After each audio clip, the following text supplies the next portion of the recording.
Hello students, आज BSc fifth semester के एक नए टॉपिक मोनोसिस्टिस की आज स्टडी करेंगे। मोनोसिस्टिस एक तरीके का पैरासाइट है, ठीक है, जो कि किसी भी होस्ट के अंदर रह के अपनी पूरी लाइफ साइकिल को कंप्लीट करता है। तो आज उसको देखते हैं। ये भी आपका एक प्रोटोजोन की स्पीसीज है, यूनिसेलुलर ऑर्गेनिजम्स हैं। तो उसके क्लासिफिकेशन को देखते हैं कि मोनोसिस्टिस का क्लासिफिकेशन क्या है। ये फाइलम प्रोटोजोन से बिलोंग करता है, मतलब इसकी बॉडी का फॉर्मेशन सिर्फ सिंगल यूनिसेलुलर मतलब सिंगल सेल से हुआ है और ये यूनिसेलुलर ऑर्गेनिजम्स हैं। ये यूकैरियोटिक सेल्स होते हैं इसके। ये सब फाइलम स्पोरोजोन्स स्पोरोजोआ से बिलोंग करता है। इसका क्लास स्टीलोस्पोरिया, सब क्लास ग्रीगैरिना और ऑर्डर यू ग्रीगैरिनिडा है। और इसकी जो जीनस है वो है मोनोसिस्टिस। इसके बहुत सारी स्पीसीज अलग अलग होस्ट में पाई जाती हैं। मोनोसिस्टिस वर्ड को अगर देखें कि ये कैसे वर्ड्स, इसके वर्ड को तोड़ें तो हमको क्या मिलता है कि जो मोनोसिस्टिस है वो दो ग्रीक वर्ड से मिलकर बना है। एक है मोनोस का मतलब होता है single, mono means single, and काइटिस का मतलब काइस्टिस का मतलब है ब्लैडर। ऐसे पैरासाइट या फिर ऐसे ऑर्गेनिज्म जो एक सिंगल ब्लैडर के सिंगल ब्लैडर जैसे दिखने में हमको लगते हो, इनका अपीयरेंस इस तरीके का होता है, इसलिए इसका नाम है मोनोसिस्टिस। ये कैसे होते हैं? Is an acephaline gregarine and sporozoan parasite. ये एसिफेलाइन मतलब थोड़े से चिपटे होते हैं, ठीक है, और स्पोर जैसे दिखने में लगते हैं। ये ऐसे पैरासाइट्स होते हैं। The various phases of its life cycle is completed within the seminal vesicle of one host only. It means it is monogenetic. जो मोनोसिस्टिस होता है, जो इनकी पूरी लाइफ साइकिल के जितने भी फेजेस होते हैं कि ये इस फेज से कई सारे जो फेजेस हैं, ये सारे फेज सिर्फ एक ही होस्ट में कंप्लीट होते हैं। इसलिए ऐसे होस्ट ऐसे पैरासाइट जिनकी पूरी लाइफ साइकिल सिर्फ एक होस्ट से कंप्लीट हो जाती है, ऐसे पैरासाइट को हम लोग मोनोजेनेटिक कहते हैं। तो मोनोसिस्टिस भी हमारा एक टाइप का मोनोजेनेटिक पैरासाइट्स है। The various species of monocystis are commonly found in the coelomic epithelial cell. Monocystis की बहुत सारी स्पीसीज होती हैं जो कि कहाँ पाई जाती हैं? एपिथेलियल सेल्स के सिलोमिक पार्ट में।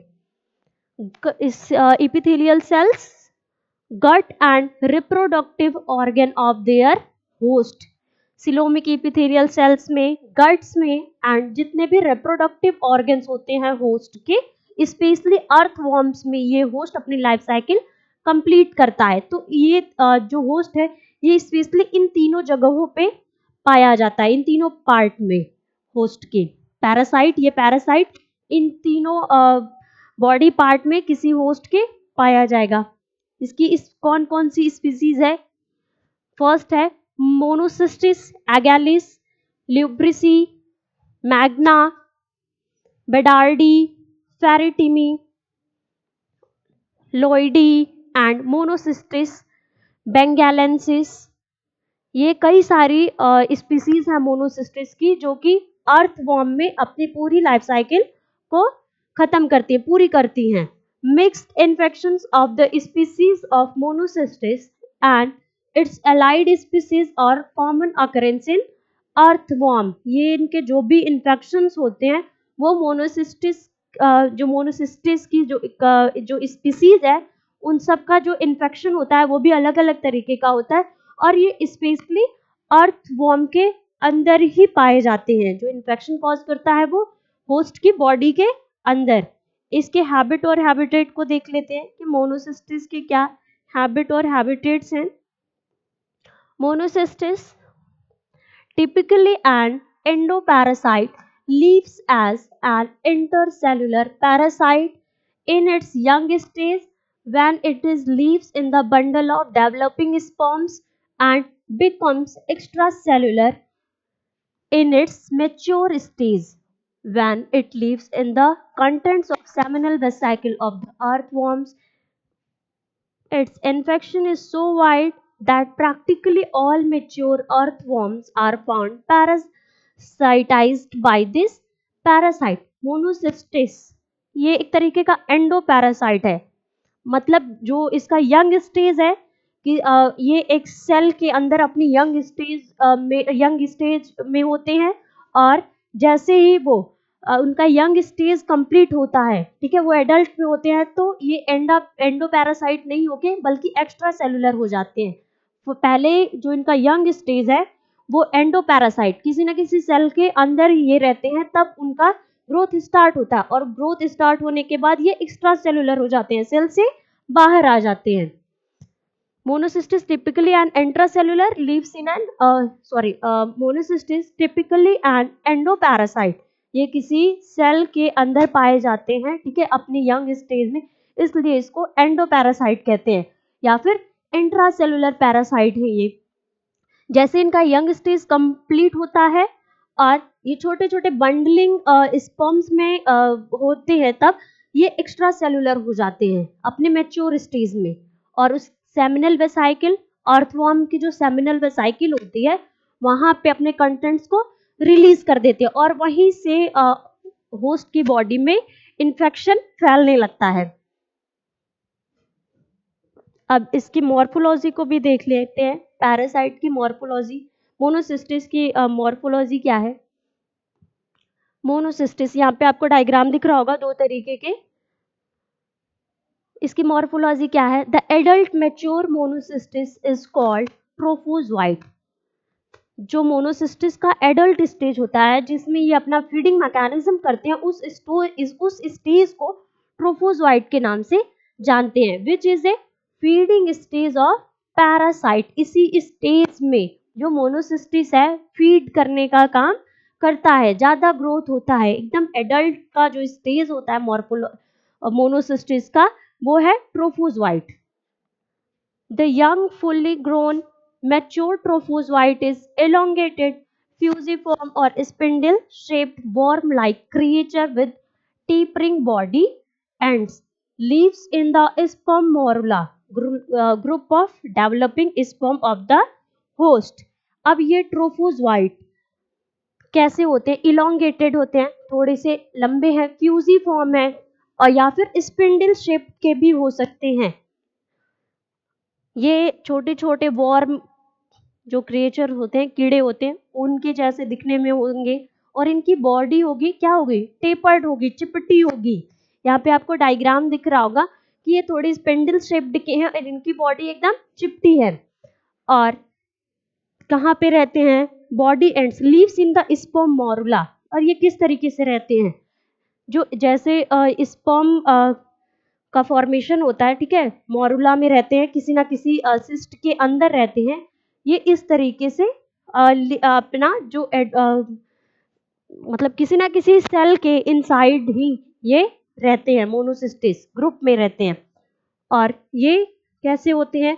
Group of developing sperms of the host. जिस भी होस्ट में रहेंगे वहां पे मोनोसिस्टिस एक सिंगल मोनोसिस्टिस नहीं रहेगा, वहां पे बहुत सारे ग्रुप में ये रहते हैं।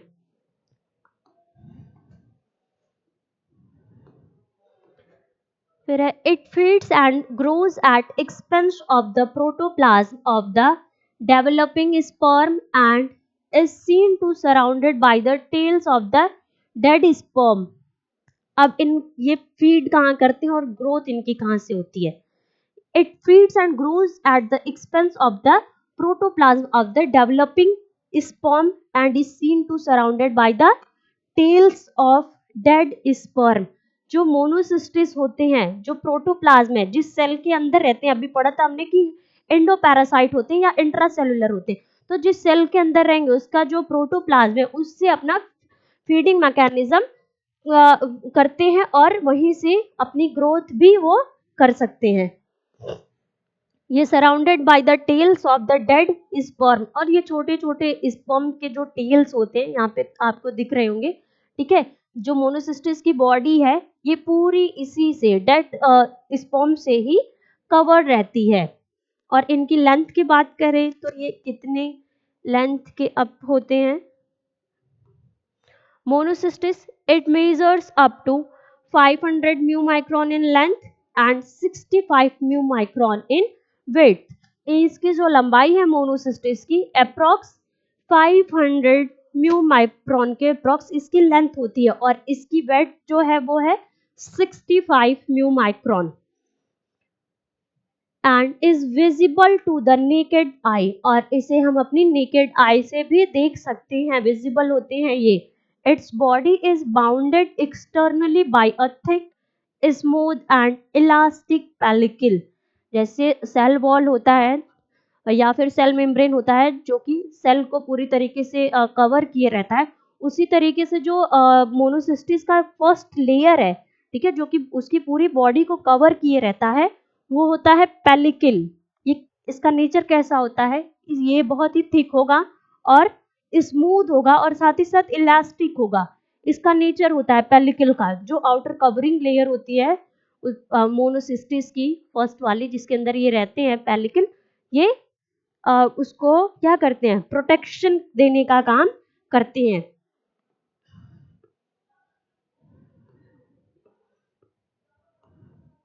Within the pellicle, the cytoplasm is well differentiated into an outer, firm and non-granular ectoplasm or cortex, and inner apex and granular endoplasm or medulla. अब जो इसका प्रोटोप्लाज्म है वो दो पार्ट में डिवाइड रहता है। जो इसका साइटोप्लाज्म है मोनोसिस्टिस का, वो दो पार्ट में डिफरेंशिएटेड रहता है। फर्स्ट है एक्टोप्लाज्म और सेकंड है जो कि अंदर होगा वो है एंडोप्लाज्म या फिर मेडुला। और इसकी अलग खासियत भी होती है कि जो एक्टोप्लाज्म है वो नॉन ग्रैनुलर होते हैं, इसमें किसी भी प्रकार के छोटे छोटे पार्टिकल्स नहीं पाए जाते हैं। उसके कंपैरिजन में जो आपका एंडोप्लाज्म है मोनोसिस्टिस का, वो उसमें छोटे छोटे ग्रैन्यूल्स मतलब छोटे छोटे कण पाए जाते हैं, पार्टिकल्स पाए जाते हैं। और इसका नाम, दूसरा नाम है एंडोप्लाज्म का जो मोनोसिस्टिस का है, उसको मेडुला भी कहते हैं। The ectoplasm is further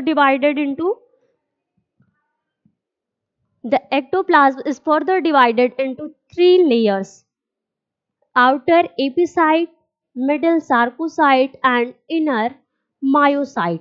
अब एक्टोप्लाज्म जो है मोनोसिस्टिस का, वो भी तीन पार्ट में डिवाइड है। आउटर लेयर को एपिसाइट और मिडिल लेयर को सार्कोसाइट, और जो उसकी अंदर की लेयर है उसको मायोसाइट के नाम से जानते हैं। फिर है the myocyte consist of longitudinal and transverse contractile fibrils called myonemes. अब जो इसका मायोसाइट है जो कि इनर लेयर है, वो तीन पार्ट में जो इसका इनर लेयर है मायोसाइट का, वो कैसा होता है, it consist of longitudinal and transverse contractile fibrils. इसके पास फाइब्रिल्स होते हैं छोटे छोटे, जिसको मायोनीम्स के नाम से भी जाना जाता है। The endoplasm contains numerous granules of paraglycan as reserve food, lipid, volutin granules and other inclusions। अब जो एंडोप्लाज्म है मोनोसिस्ट का, ये इसको पढ़ा था हमने कि ये ग्रैन्युलर होते हैं, इसमें छोटे छोटे ग्रैन्यूल्स होते हैं। उस ग्रैन्यूल्स का क्या नाम है, किसके बने होते हैं, ये बने होते हैं आपके पैराग्लाइकोजन के। अब ये पैराग्लाइकोजन में क्या चीजें होती हैं, जो एंडोप्लाज्म है वो क्या करता है, रिजर्व फूड को स्टोर करने का काम करता है, रिजर्व करने का काम करता है। किसके फॉर्म में, लिपिड के फॉर्म में, वॉलिटिन ग्रैन्यूल्स एंड अदर इंक्लूजन्स। मतलब ये लिपिड या फूड प्रोटीन या फिर छोटे छोटे ग्रैन्यूल से फूड को रिजर्व करने का काम मोनोसिस्टिस की बॉडी के अंदर एंडोप्लाज्म में करता है। इसका न्यूक्लियस कैसा होता है, the nucleus is large, clear and vesicular and ovoid, placed more anteriorly in the upper half body and is bounded by a distinct nuclear membrane। जो आपके जो न्यूक्लियस है इसका लार्ज होता है, क्लियर होता है, इट मीन्स इसका न्यूक्लियस वेल डेवलप्ड होता है, ठीक है। Large clear vascular and ovoid shape का होता है, ओवल शेप्ड का होता है। और कहाँ होता है? एंटीरियरली, उसके एंटीरियर पार्ट में ज्यादा रहता है। मोनोसिस्टिस की जो बॉडी है, ठीक है, उसके एंटीरियर पार्ट में इसका न्यूक्लियस रहेगा। यहाँ पे न्यूक्लियस है, देखिए न्यूक्लियस के पास, इसके पास न्यूक्लियर मेम्ब्रेन भी है, बीच में आपका न्यूक्लियस है, उसमें छोटे छोटे आपके राइबोसोम्स के पार्टिकल्स वगैरह ये सारे इसमें न्यूक्लियस के अंदर विजिबल होते हैं।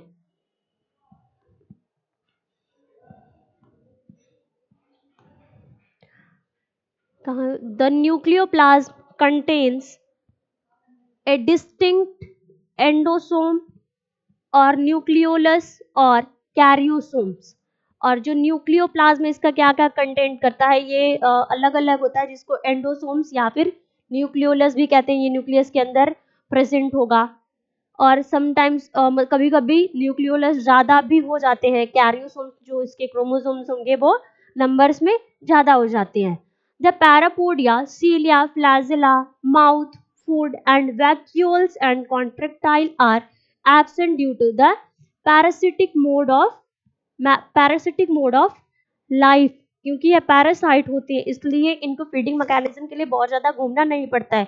इसमें सीलिया एब्सेंट होता है, फ्लैजिला एब्सेंट होता है, माउथ या फिर जो फूड वैक्यूल जिसमें फूड स्टोर होते हैं, इसका फूड, देखिए इसकी क्या खास बात है कि जो इसका फूड है एंडोप्लाज्म में स्टोर रहता है, ना कि फूड वैक्यूल्स में, क्योंकि फूड वैक्यूल्स इसके बॉडी के अंदर पाया ही नहीं जाता है।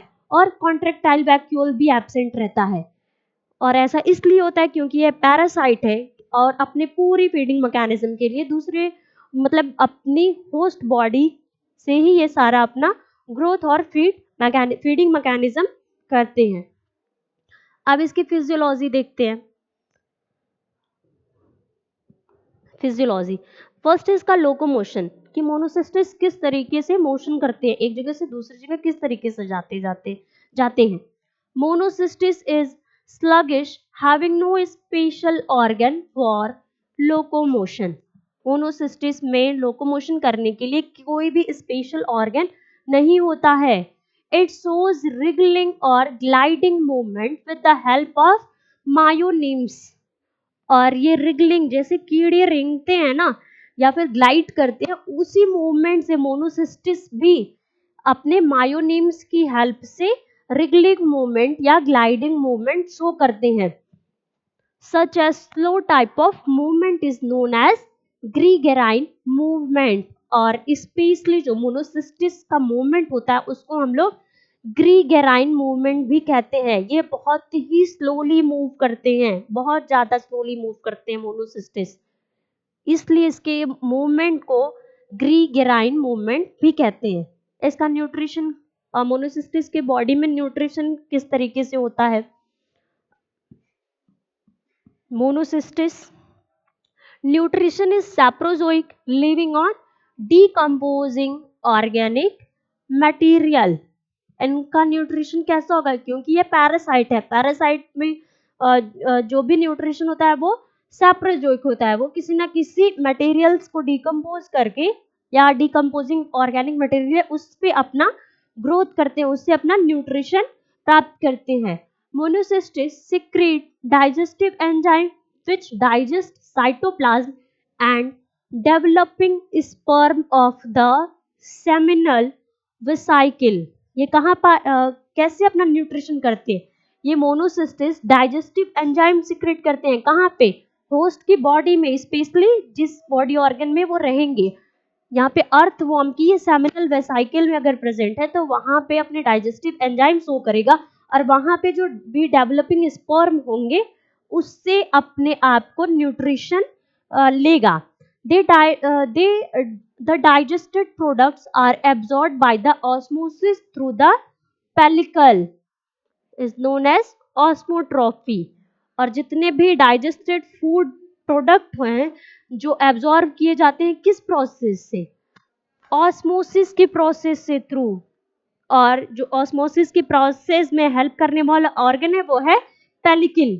ये ऑस्मोट्रॉफी के थ्रू ये जो न्यूट्रिशन का मोड है इसमें ऑस्मोट्रॉपी के थ्रू ही उस न्यूट्रिशन को एब्जॉर्ब कर लेते हैं, इसलिए इसमें जो न्यूट्रिशन पाया जाएगा वो है ऑस्मोट्रॉपिक टाइप ऑफ न्यूट्रिशन और found in Monocystis. And extra food is stored in the endoplasm as reserve food in the form of paraglycogen granules. और उनके न्यूट्रिशन के अलावा जो एक्स्ट्रा फूड मॉलिक्यूल हैं वो उसके एंडोप्लाज्म में छोटे छोटे ग्रैन्यूल्स के फॉर्म में स्टोर हो जाते हैं, और ये पैराग्लाइकोजन के ग्रैन्यूल्स के फॉर्म में ही एंडोप्लाज्म में स्टोर रहते हैं। अब है इसका रेस्पिरेशन। मोनोसिस्टिस में रेस्पिरेशन किस तरीके से होता है? The actual mechanism of respiration in monocystis is not known. Respiration में यहाँ कहा गया है कि जो मोनोसिस्टिस का जो मोड होता है रेस्पिरेशन का वो अभी तक पूरी तरीके से ज्ञात नहीं हो पाया है, क्योंकि ये पैरासाइट है। The parasite obtained oxygen by diffusion through its pellicle from the cell content of the host sperm morula. अब ये ऑक्सीजन किस तरीके से लेते हैं रेस्पिरेशन के लिए? ये ऑक्सीजन कहाँ से प्राप्त करेंगे? डिफ्यूजन के थ्रू।